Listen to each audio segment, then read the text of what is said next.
போட்டீங்க. சரி, இதே மாதிரி அம்மா போட்டீங்களா? அவங்க பேர் என்ன? அவங்க பேர் என்ன? அன்பரசி. அம்மா போட்டீங்களா? இப்போ 12 ராசி போட்டீங்களா? ஒரு வெத்தலையில 12 மாறிட்டீங்க, கரெக்டா? இந்த இடத்துல இப்படி ஆழம் பிரிச்சுட்டு ஏதாவது ஒரு இடத்துல ஓட்ட வரும்ல, அவங்க வெத்தலை எடுத்து கொடுப்பாங்க. அந்த வெத்தலையில ஓட்டை வருமா? அந்த ஓட்டை அது எந்த ராசியில போய் அந்த ஓட்டை நிற்கிதோ அந்த ராசி தான் ஒரு பிரச்சனை, கரெக்டுங்களா? அது அவங்களுடைய லக்னத்துக்கு அது எத்தனாவது ராசியோ அந்த ராசி தான் அவங்களுடைய மறைமுகமான பிரச்சனை போனா அங்கதான் அடங்கியிருக்கு. என்னங்கம்மா? அங்கதான் அடங்கியிருக்கு. அப்போ இதுல தொடுகுறி சாஸ்திரம்னு சொல்லி ஒரு வெத்தலையில இந்த பேனாவுடைய எழுதுனா வெத்தலை கிழிஞ்சிடும். ஸ்கெட்ச் பேனா வச்சுக்கங்க, பச்சைக்கு ரோஸோ அது வேற ஏதோ வச்சுக்கங்க. அதுக்கு பேர் தொடுகுறி சாஸ்திரம்னு மேசரசல் இதே மாதிரி போட்டு வெத்தலையை கிழக்கு முகமா வச்சிருங்க. அந்த அம்மாட்ட ஸ்கெட்சை கொடுத்துருங்க. அம்மா இதுல ஒரு தொடுகுறி சாஸ்திரம், இதுல என்ன இடத்துல தொடுமான்னு சொல்லுங்க. அந்த அம்மா ஏதோ ஒரு பாவகத்தை போய் அந்த ஸ்கெட்ச் வைப்பாங்க. அந்த பாவகத்தை பிரச்சனைங்கிறத பலன் சொல்லுங்க, கரெக்டா? புரியுதுங்களாமா? புரியுதா? ஒரே ஒரு வெத்தலையில 12 ராசி அடக்கிட்டீங்களா? அப்ப 12 பாவம் அதுல இருக்குது. இதுக்கு தாம்பூல பிரசனம்னு நீங்க பேர் வச்சுக்கலாம். தாம்பூல பிரசனம் நிறைய இருக்குது. சாப்பிட்டா ஒரு வெத்தலை ஒரு கிராமத்துல ஒரு பொட்டி கடையில 2 வெத்தலை வாங்கிட்டு வருவாங்க. இதை வச்சு நீங்க எப்படி தாம்பூல பிரசனம் பார்ப்பீங்க? இப்படி போட்டுங்க. இப்படி போட்டு அந்த அம்மா 6ஆம் பாவத்துல வந்து ஸ்கெட்சை வச்சதுன்னா நோயை பத்தி கேள்வி, 7ஆம் பாவத்துல வச்சா திருமண வாழ்க்கை பத்தி, 9ஆம் பாவத்துல வச்சா அப்பாவை பத்தி, 10ஆம் பாவத்துல வச்சா தொழிலை பத்தி, இப்படி இதுக்கு பேரு தொடுகுறி சாஸ்திரம்னு இதுக்கு ஒரு பிரச்சனை வச்சு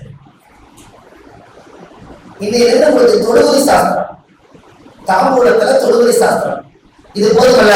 அது பேரே தொடுகுறி தானே. என்னங்கம்மா? என்னங்கய்யா? இந்த அண்டரசியல் வித்தியாசமா பாக்குறாங்க ஜோசியம். நீங்க என்ன ஜோசியம் சொல்ற? நம்ம ஒரு வெத்தலை வச்சு கூட சொல்லிட்டாங்கப்பா, அவங்களுக்கு வேறவே வரல. அவங்களுக்கு புரியுதா? உங்களை நீங்க பலப்படுறதுக்கு ஜோசியம் ஜோசியராக பாக்குறாங்க, வித்தியாசமா பார்க்கணும். நான் 1008 சோழி வச்சு பிரசனம் பார்ப்பேன். 1008 பிரசனம் வைக்கிறாங்க, 1008 படிச்சிருப்பாரு. அதனாலதான் 1008 வைக்கிறாங்க. நீங்க சோழி வாங்கி நிறைய ஒட்டி வச்சுக்கங்க. பிரசனம் கூட இருக்குது, உங்களுக்கு என்ன பிரச்சனை? புரிஞ்ச பிறகு 1008க்கு அவருக்கு பிரச்சனை இல்லை. 1008 நீங்க வருவாங்க. நான் 108 தான் இது வரைக்கும் பார்த்துருக்கிறேன். நான் 1008 பார்க்கறேன். 1008 ஜெயிச்சு பண்ணேன். 1.5 கிலோ சோழி வாங்கி கொட்டி வச்சு பூஜை போடுவேன். எல்லாத்துலேயும் ஒன்னொன்று அங்கேயே கொடுத்துருங்க. 10 பேர் வந்தது என்ன பண்ணுவீங்க? 100 ரூபாய் பிரிச்சிங்கன்னா என்ன ஆகும்? 108 பிரிச்ச 10 பேருக்கு போயிருமா? அதனால 1008 நாங்கள் வச்சு 1008 படிச்சு பிரசனம் பார்த்துட்டு நீங்க சொல்லுங்க, கேட்டுக்கலாமா? ஒரு தொழிலை வந்து பலமா காமிங்க, தொழிலை பெருசா காமிங்க, மக்களுக்கு பலமான வார்த்தை சொல்லுங்க. அப்ப அந்த வெத்தலை பிரசனத்துல அந்த நீங்க எந்த தொழிலை தொடராங்களோ அவங்களுக்கு அதிலேயே நீங்க வந்து இன்னும் சொல்ல போனா இந்த வெத்தலையில இந்த ஸ்கெட்ச் போடுறாங்க இல்லைங்களா, அதுக்கு நான் இன்னொரு ஐடியா சொல்றேன், அதை அப்படியே வச்சுக்கோங்க. அந்த அம்மா வெத்தலையில அப்படி வச்சு நேசரசு போட்டு வச்சுக்கோங்க. லக்கணம் கண்டுபிடிக்கணும்னா அந்த அம்மாவுக்கு ஃபர்ஸ்ட் 12 பாடல் எடுத்து போடுங்க. மேல தெரியுமல்ல, அதாவது கணக்கு ஒரு 6ஆம் நம்பர் விழுந்துச்சுன்னா கண்ணி லக்கணம் போட்டு வச்சுக்கோங்க. அந்த அம்மாவோட தொலை சொல்லுங்க, பிரச்சனை அதுதான். அப்ப கண்ணி லக்கணத்துக்கு எதுவோ அதுதான் பிரச்சனை. இப்ப உங்களுக்கு புரியுதா? நீங்க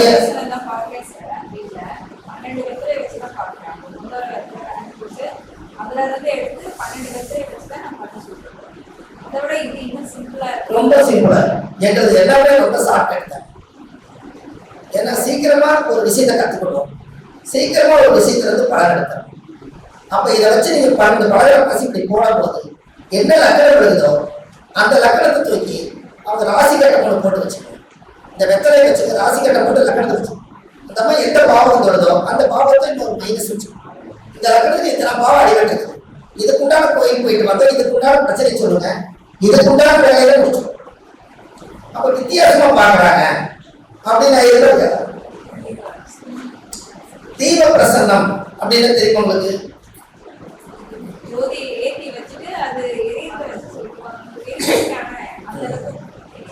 ஆதி ஜோதி பிரசன்னம் நாம ஒண்ணு வச்சுக்கணும். ஆதியில ஜோதி பிரசன்னம், ஆதி ஜோதி பிரசன்னம். அப்போ ஒரு பிரசன்னம் வந்து ஒரு விளக்கை வந்து காத்து இல்லாத இடத்துல வச்சு அந்த விளக்கவே நீங்க பார்த்துட்டு இருந்தீங்கன்னா அந்த விளக்கு நல்லா எரிஞ்சுட்டு இருக்கிற விளக்கு நீங்க என்னென்ன சொல்றீங்களோ அதை கேட்டுட்டு ஆடும். புரியுதுங்களா? சொன்னதுக்கெல்லாம் வலது பக்கம் ஆடும். நல்லது. இடது பக்கம் ஆடுச்சுன்னா நீ அந்த வழியில போகாதீங்கன்னு அர்த்தம். அதுக்கு பேரு தீப பிரசன்னம். ஒரு விளக்கை பத்த வச்சுட்டு ஒரு சைடே ஆடிட்டே இருந்துச்சுன்னா அவங்க சொல்லும் போது வலது பக்கம் ஆடிட்டே இருந்தா அவங்க சொல்றத நடக்க போது அந்த ஆத்மா சூரியன் சொல்றாரு பூராமே சொன்னதுக்கெல்லாம் இடமே 4 முறை ஆடிட்டே இருக்குதுன்னா இந்த சகலம் தெரியலைங்க, போய் 48 நாள் கழிச்சு வாங்கன்னு சொல்லணும். சரியா?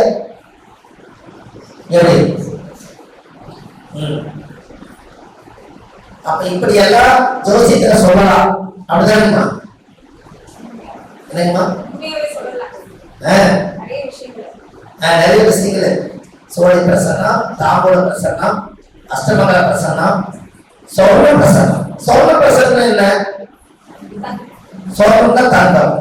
அந்த தங்கத்தை நீங்க எப்படி இது பண்ணீங்க?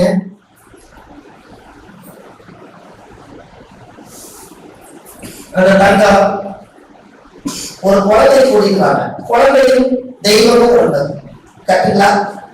அப்போ குருவ குழந்தை, குழந்தை கையில ஒரு தங்க காசு கையில் கொடுக்க கொஞ்சம் பூ 9 நவதானியம் அந்த தங்கத்துல 1 கிராம் காசு இதை கொடுத்து உங்க ஜாதகத்தை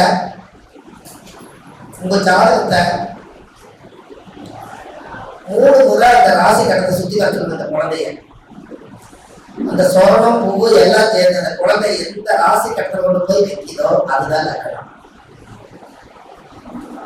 தெரியாதவங்களுக்கு அந்த மாதிரி சோரண பிரசனம் தங்கம்ங்கிறது நேர்மை. அப்ப சோரண பிரசனம் அதை வச்சு அதை வச்சு அன்றைய கோச்சார கிரகத்தால் எழுதி இந்த லக்கணம் கண்டுபிடிக்கிறதுக்கு அந்த குழந்தைக்கு தெரியாது. அந்த தங்கத்தோட அதை வைக்கிறது பாருங்க, அது சோரண பிரசனம். குழந்தை தெய்வம் ஒண்ணு. நான் இந்த லக்கணத்துலதான் இவங்க பிறந்தாங்க நான் சொல்லும், அங்கிருந்து நீங்க எடுத்துருக்கேன். எப்படிமா எத்தனை பிரசனங்கள் வருதுல்ல? இதெல்லாம் ஆதி காலமா இல்லையா?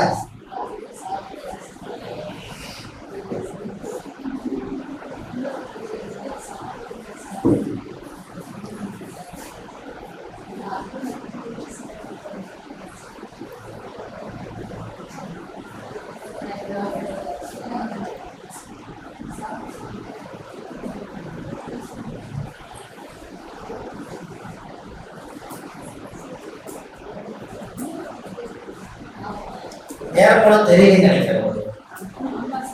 மணி 5க்கு மேல ஆச்சு. இப்போ 5 மணி எத்தனை நிமிஷம் ஆகுதுங்க?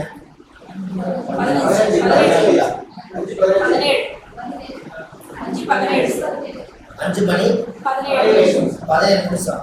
அப்போ கரெக்டா 6 எங்க விழுகும்?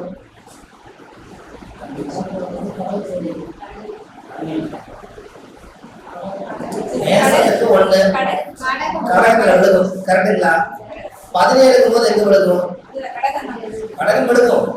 17 எங்க விழுகும்? 15 வரைக்கும் தானே. 15 வரைக்கும் மிதுனம், 15ல இருந்து 20 வரைக்கும் கடகம்.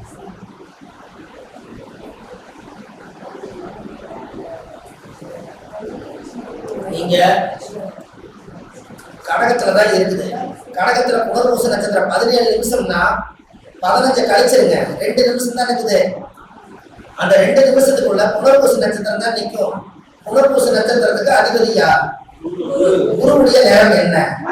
அப்ப 4ஆம் இடம் உங்க கையில மஞ்சள் இருக்கா? 7ஆம் இடம் என்னையா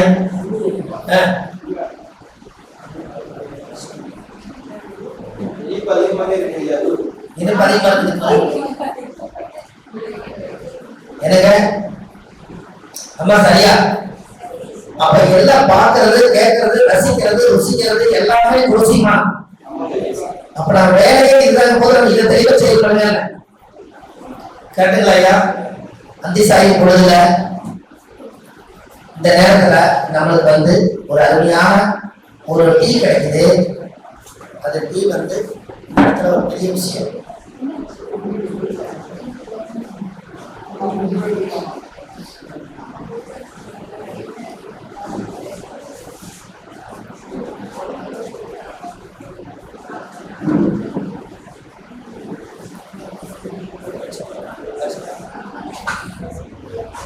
இந்த ஒரு கிளாஸ் நடக்கும்னா தெரியல, திடீர்னு ஒரு பிரேக் மாதிரி, அதாவது போற ட்ரெயினை நிறுத்தி ஏறி உட்கார மாதிரி ஐயா திடீர்னு யாராவது சொல்லி வேகமா சொன்ன மாதிரி இவரு ஐயா என் வாய்ப்பு இருந்தா கொஞ்சம் பேசுங்களேன் அப்படின்னாரு. அப்படியே கொள்ளமா ஆரம்பிச்ச ஒரு 1/2 நேரம் கிளாஸே ஆயிடுச்சு. எனக்கு நான் சொல்லியிருக்கேன், அதெல்லாம் ஒன்றும் பிரச்சனை இல்லை, நீங்க எத்தனை பேர் வேணாலும் படிக்கலாம். நம்ம 1330 பரிகாரத்தை உலகத்துக்கு எளிமையா கொடுத்துட்டு தான் புக்கு ரிலீஸ் ஆகும். அதுக்குள்ள யாரெல்லாம் கத்துக்கிறீங்களோ ரொம்ப சந்தோஷம்.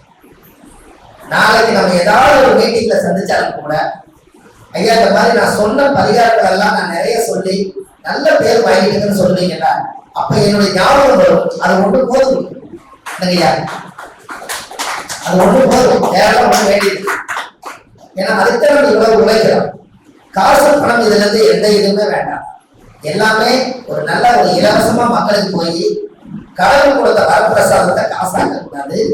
எளிமையான பரிகாரத்தை உலகத்துக்கு சமர்ப்பணம் பண்ணணுங்கிற ஒரு நோக்கம் தான். அப்படியே சொல்லி 400-500 பரிகாரம் வந்துருச்சு. இன்னும் உலகத்துக்கு கொஞ்சம் சொல்லிக்கணும்னா 1330 பரிகாரம் திருக்குறள் மாதிரி வந்துடும். நேற்றுக்கு கூட ஒரு புக் எழுதிட்டு இருந்தேன். கணவன் மனைவி யாராவது 2 பேர் பிரிஞ்சிருந்தாங்கன்னா அவங்களுக்கு திருவள்ளுவருடைய புக்கு, திருவள்ளுவருடைய திருக்குறள் தலைமை